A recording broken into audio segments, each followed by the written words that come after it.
All right, guys, I got 3 ways this morning to speed up your metabolism. So these are 3 things you can do right when you wake up in the morning to increase your metabolic rate. Now hold on, what is your metabolism? Well, your metabolism simply refers to the rate at which your body burns calories.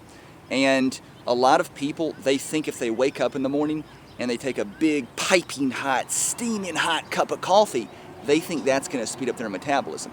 That's incorrect. Another way that things people will do when they wake up is they'll take an energy drink. Another thing people love to do is go hit the cardio, hit the treadmill, spinning classes. They love that.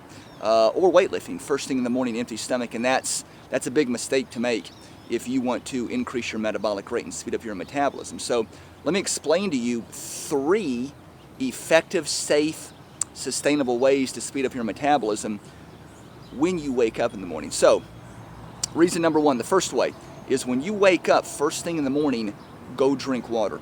Your body, when you wake up, you haven't ate or drank anything since the night before. Could have been 8, 10, maybe 12 hours ago. So when you wake up in the morning, your body is dehydrated.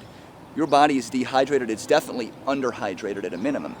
So if your body is almost 80% water, then the very first thing you want to do is rehydrate it, okay? When you regain cellular hydration, here's what's going to happen. It's going to speed up the metabolic process of your entire body. So number 1 step, regain cellular hydration. Well, should I have lemon water? Should I have cold water, warm water? It don't matter, man. It don't matter if it's 32.6 degrees Celsius. It don't matter if it's 55.1 degrees Fahrenheit. It don't matter if you add lemon, lime, orange. Guys, drink water, more than 1 glass. I have about 1/4 of a gallon when I wake up in the morning, over about a 5-minute period. The next thing you want to do, reason or strategy number 2 to speeding up your metabolic rate when you wake up first thing in the morning, is eat your first meal. Now, breakfast or meal number 1, in my opinion, the best way to utilize that, to leverage that for increased metabolism, is to combine proteins, carbs, and fats. Now, you could just have carbs, and that's better than nothing, okay? But the most effective way, and this is what I utilize, and if you go to my website and see all my client transformations, they also utilize this strategy, is to combine protein, carbs, and fats with meal number 1. A great example, quinoa and organic brown eggs. Oatmeal and eggs. Those are just 2 of many examples. So that's strategy number 2. And let me explain why it's so important for you to rehydrate, then immediately eat when you wake up first thing in the morning. So once again, if you haven't ate or drank anything since the night before, could have been 8, 10, 12 hours ago, when you wake up, your blood sugar is low. Your blood sugar has got rock bottom levels. So the first thing you want to do is reestablish balance. You don't want it too high, but you don't want really low blood sugar. You want balanced blood sugar levels. That's what you want to strive for. So when you get into proteins, carbs, and fats all combined, that's going to do a better job, and that's going to be a more effective way to sustain blood sugar, okay? We're going to kind of piggyback off that and talk more about that on reason number 3. The third way to speed up your metabolism when you wake up in the morning actually takes place about 2 to 3 hours later, and that's meal number 2. Now, you should be eating 4 to 6 meals a day. I don't think everybody needs 6 meals a day, but you need 4 to 6. You need to be eating every 2 to 4 hours. And the reason for that is you want stable blood sugar levels. You never want your blood sugar to drop too low or too high, because if your blood sugar goes too low, you're going to have really bad hunger, you're going to have severe cravings, you're going to get dizzy, you're going to get foggy, your brain will be foggy, and you can slow down your metabolism really bad when you chronically have low blood sugar over time.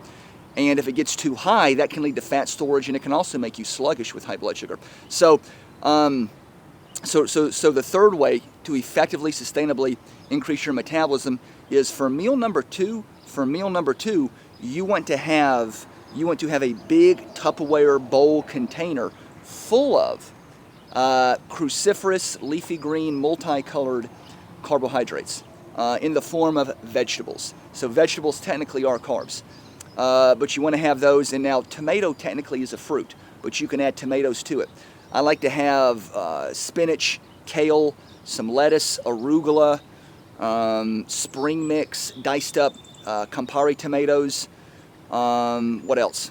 diced up multicolored bell peppers, Hungarian chili pepper, habanero pepper, cucumber, zucchini. Now, once you have that, you want that high volume, leafy, cruciferous Tupperware full of the vegetables. You want to add healthy fats to it: olive oil, coconut oil, ground flax seeds, flaxseed oil. Those are my favorite fats to add to it. And you want to add a fatty meat source to it. Okay. Now, a chicken breast wouldn't be a fatty meat source. Turkey breast wouldn't be. Something like, I like to go grass-fed beef, 92% lean or 96% lean. What else? Bison. You could have ground sirloin, or sirloin's a moderately lean cut of meat. Or wild salmon. That's an excellent fatty protein source to add to it. Fats are a satisfier. Fats are a satisfier, and fats will crush cravings. And so it's important. You're going to have. I don't want to get into counting macros and grams, because when you do that, people miss the forest for the trees, so to speak. But my point is, you want a fatty, rich meal number 2. No traditional complex carbs, but a lot of vegetables. And that's going to provide a tremendous amount of satiety. It's going to crush cravings. Now, somebody says, well, what if I overeat? What if I overeat, I'll still get fat doing that, and it'll offset the metabolic increase? Well, not necessarily. It's extraordinarily difficult to overeat. It's extraordinarily difficult to have cravings when you're eating very nutrient-dense foods, rich in with healthy fats, rich in fats. And the reason for that is fats are a satisfier.